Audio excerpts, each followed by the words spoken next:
Zero Charisma, the movie came out in 2013. It was a Nerdist production, and what I want to do is to engage in that conversation of nerds, hipsters, and sort of where the hobby has gone through the ages. And from, I think, everyone's perspective, we agree that that movie really solidified what had been going on for probably the last 3 years, right? When it came out, 2010 really saw an uptick in a different kind of nerd and a different kind of gaming. And if you haven't seen the movie, you definitely got to go watch the movie, or you're not going to understand probably a goddamn thing we're going to discuss tonight. It's going to be lost on you, because I think most people are going to assume this is like The Gamers, which it's nowhere near anything like The Gamers. Earlier this week, I had the great pleasure to receive an invitation from Disemvowel to participate in a semi formal panel discussion about the 2013 movie Zero Charisma. That movie, if you haven't seen it, is more or less a perfect storm of stereotypes of tabletop role playing gamers. And it pits, let's say, an older perception of gamers versus a newer perception of gamers. And the way that Disemvowel put it, it was nerds versus hipsters. The discussion lasted about 90 minutes. Unfortunately, my participation ended after about 30 minutes. I got booted offline and was never able to reconnect. So this video that I'm doing is a bit of a follow-up. I was, of course, in the middle of sharing an anecdote when I got kicked offline. And so I'd like the chance to finish that and contribute what final thoughts I have to the way the discussion went.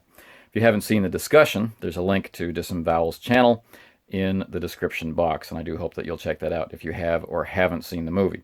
I do strongly recommend that you see the movie before watching, as we speak from that point of view. We are familiar with who the characters are, what they represent, what the actions that take place in the film are, and so on. If you haven't seen the film, very little of that will make any sense, and we don't try to explain it very much. Okay, now, the anecdote. Let's start there. The period of the discussion where I wanted to share this anecdote was really where we were first getting into the discussion about the conflict between the two types of gamers represented in the film. And, living in Korea as I have for the last 19 years, to me, those divisions seemed as much a stereotype or kind of archetypal representation of people as the individual characters were. They were exaggerated, and they were collections of traits in individuals that you might not actually find in the wild. That's how I took the film. But as I was participating in the discussion, it started to feel like those portrayals of the two camps might be more accurate or more true to life than the individual characters are themselves. And I found that interesting. And the only relevant experience I had was in 2011. Maybe the end of 2010, but around that period. And what I was doing was twofold. I was looking for playtesters, but I was also looking for people who could fill up missing spaces in our weekly face-to-face group. We'd had a lot of people all around the same time period decide it was time for them to leave Korea and go back to wherever their various homes were. And so our group of 6 to 9 players had dwindled down to 3 players, and that third player was getting ready to go home himself, which would have left us with just 2. And while that can be fine for some games, we had plans. So we were looking for new blood, but we'd pretty much exhausted current avenues of people that we actually knew.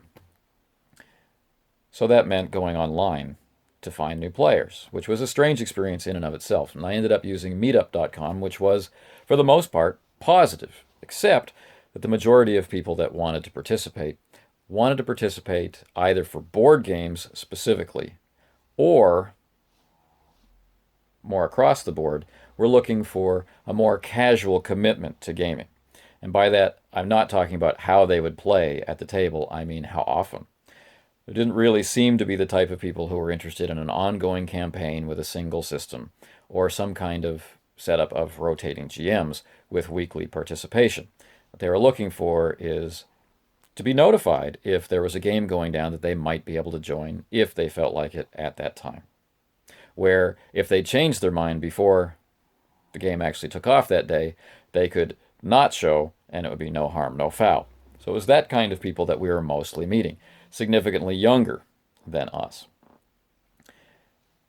So that was a little bit of culture shock for me. But more to the point, I was looking for playtesters for a brand new game, definitely an indie game called Tech Noir.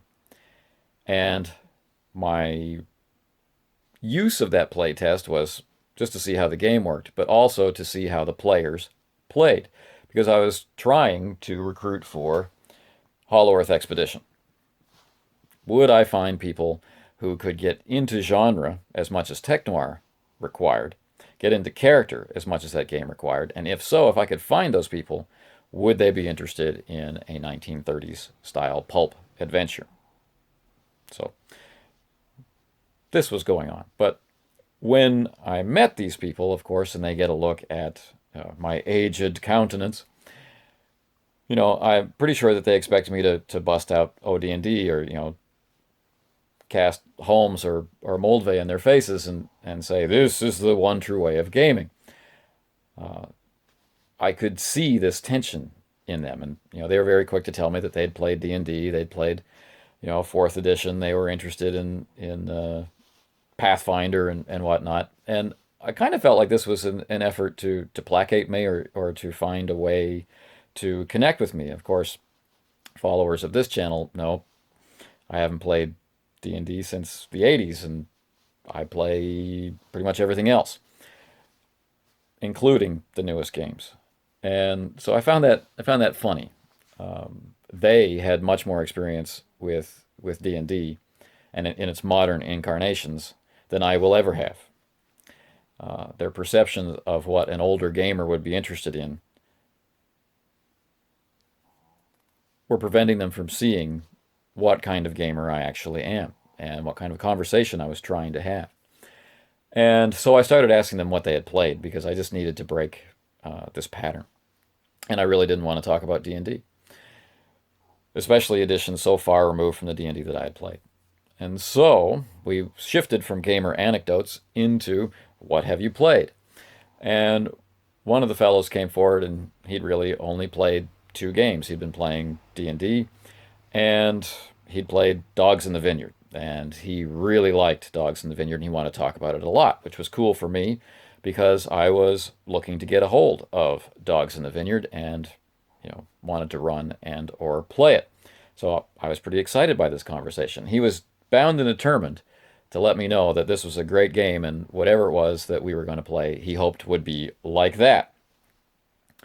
Well, I had no idea if Tech Noir was going to feel like that or not, but I definitely felt that they were in the same ballpark. And the playtest went off really well. Where we encountered most of the culture shock was when we started playing Hollow Earth Expedition. In fact, we only made it through a single session of Hollow Earth Expedition before I suggested playing Desolation. I felt that the group really wasn't up to handling all of the genre requirements that a pulp game might bring along with it.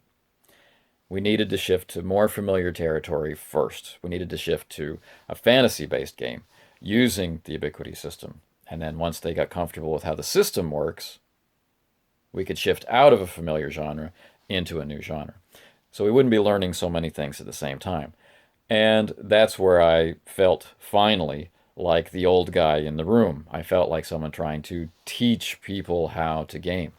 And it was not treated in the way that was intended by all the recipients. Some really enjoyed the opportunity to learn a different way to play, a different way to think about how and when to roll dice, and how to do world building and how cooperative role play can work in different ways that it can work.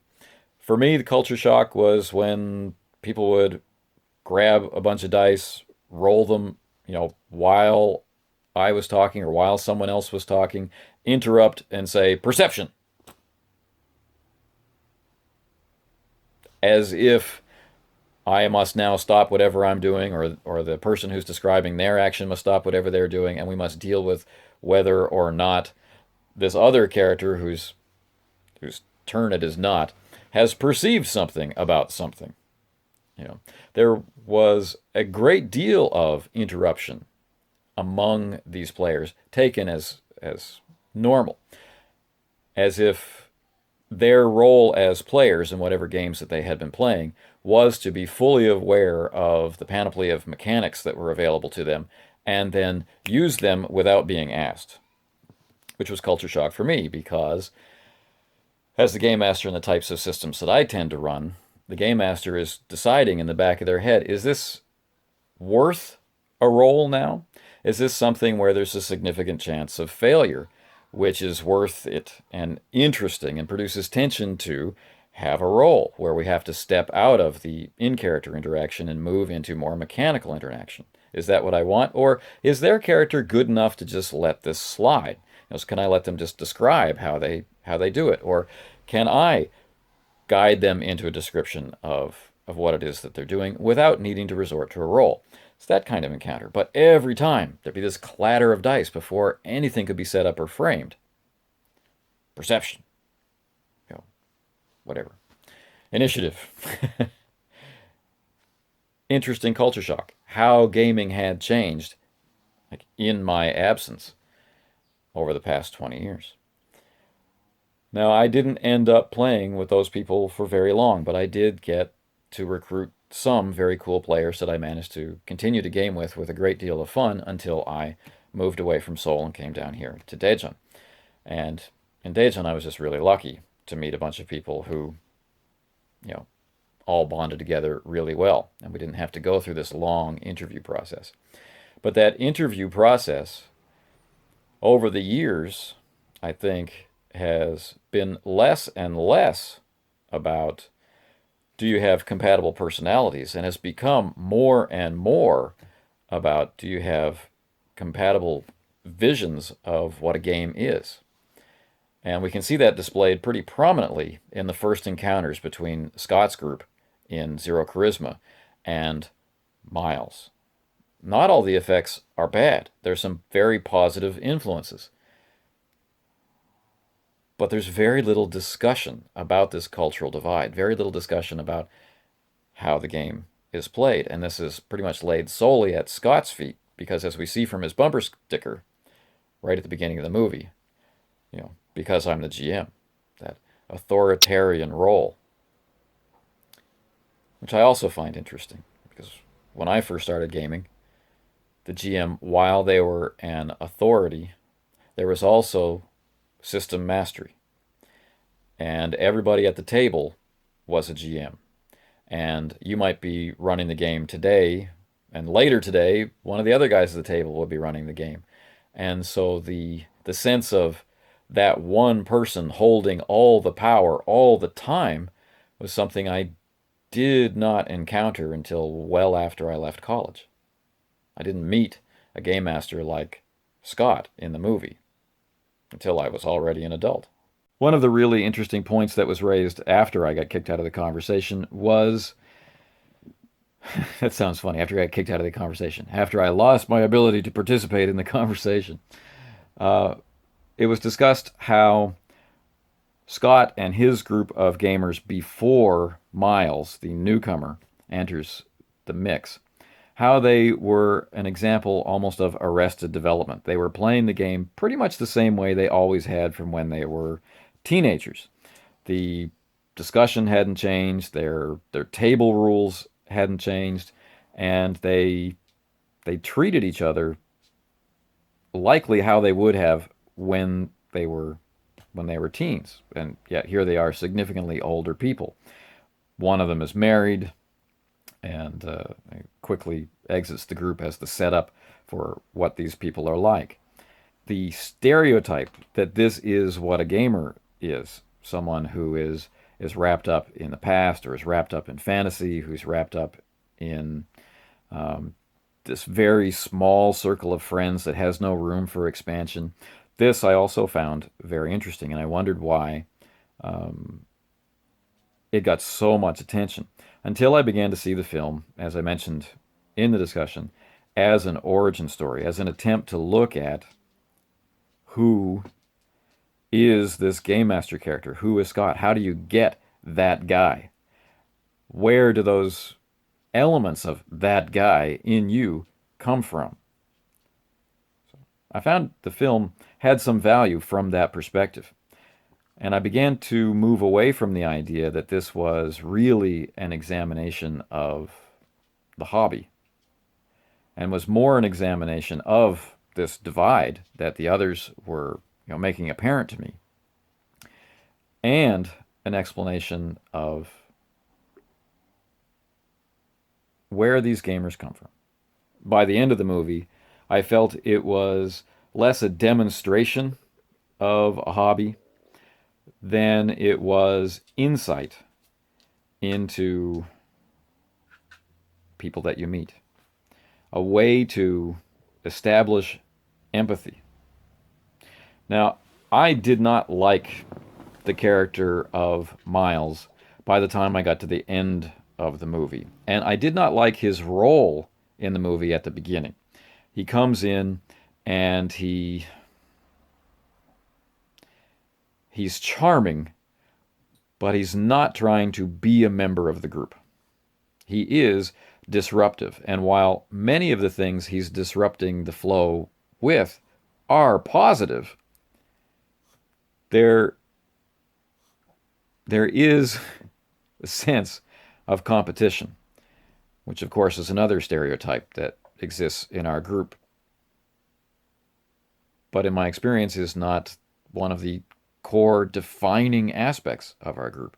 People competing with each other in the game. This is something that you can encounter. It's not something I feel that you will encounter.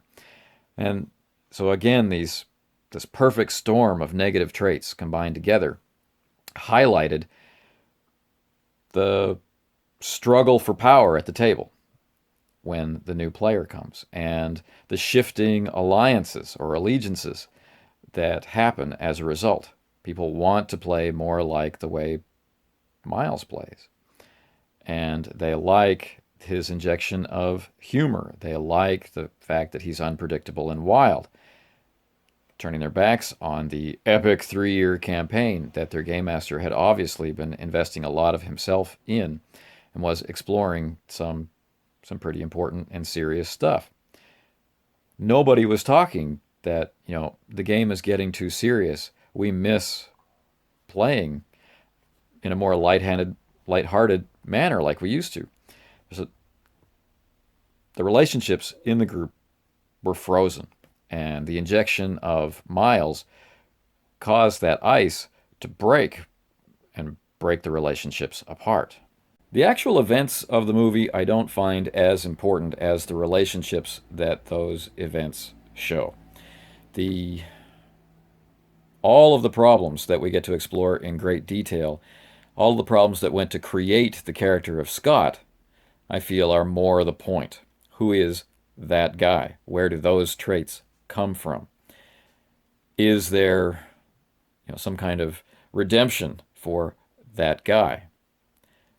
Is there any truth in the reality of that guy? You're going to hear stories about that guy, and when you go to cons, you're going to have essays written about that guy, or the counterpart that we don't see in the film, the misogynist and badly behaving, what was it, white male terrorist. Instead, we focus on where I see gaming truly lives. Gaming isn't cons. Gaming isn't, gathering at the friendly local game store. Gaming is, to me, that group of people that you invite into your home or to whose home you go, and you, week after week, engage yourself in the game. The game lives where you do.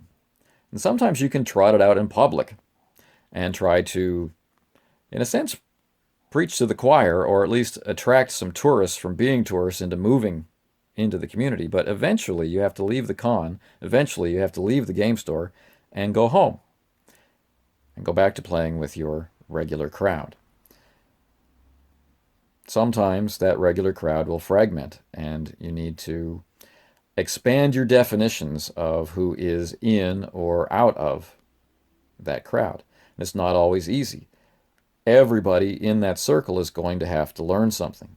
And I guess that's really where the smugness of Miles bothered me. He wasn't interested in learning something new. On the other side of the coin, we've got Scott, who may be incapable of learning something new. He's in desperate straits. He's clinging on to the one thing that makes sense to him, the one thing over which he has some control.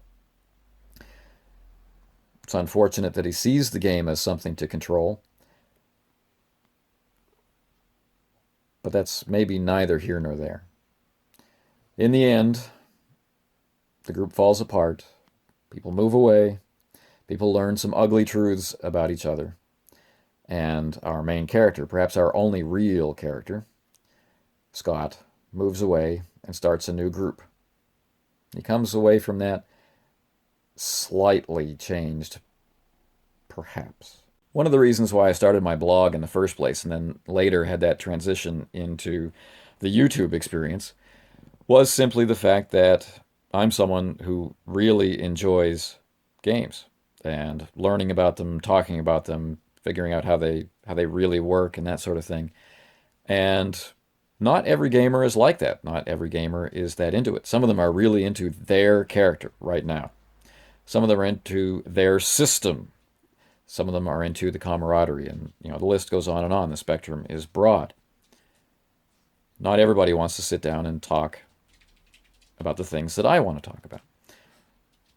And in that communication that I've found online with people all around the world, I have been able to challenge my preconceptions about what I do and how I do it and what games I like and why I like them and that sort of thing against other people's biases and interests and predilections. And this is something that's completely absent in this group that's portrayed in Zero Charisma until we have the meeting with Miles. And then they fail to take that opportunity to actually talk about gaming. They simply have conflict. And if this movie has value, for me, that's it. Demonstrating how conflict arises from a lack of communication, a lack of asking questions, a lack of empathy for your fellow gamers. If there's an ongoing problem that needs to be exposed in modern gaming, I think that's it. Anyway, it was great fun to be able to participate in a panel discussion. Great to be invited there by Disemvowel, who's someone I've enjoyed watching a lot over the years. And I hope I'll be able to participate in more without suddenly vanishing just as the conversation is getting interesting. Anyway, if you've made it through this clip, thanks for watching. Please do go and check out the original clip that we're talking about. If you haven't seen the movie, consider giving it a try. You may not like it. In fact, I would say you probably won't like many of the things that you see in it. But maybe that's exactly why it has some value.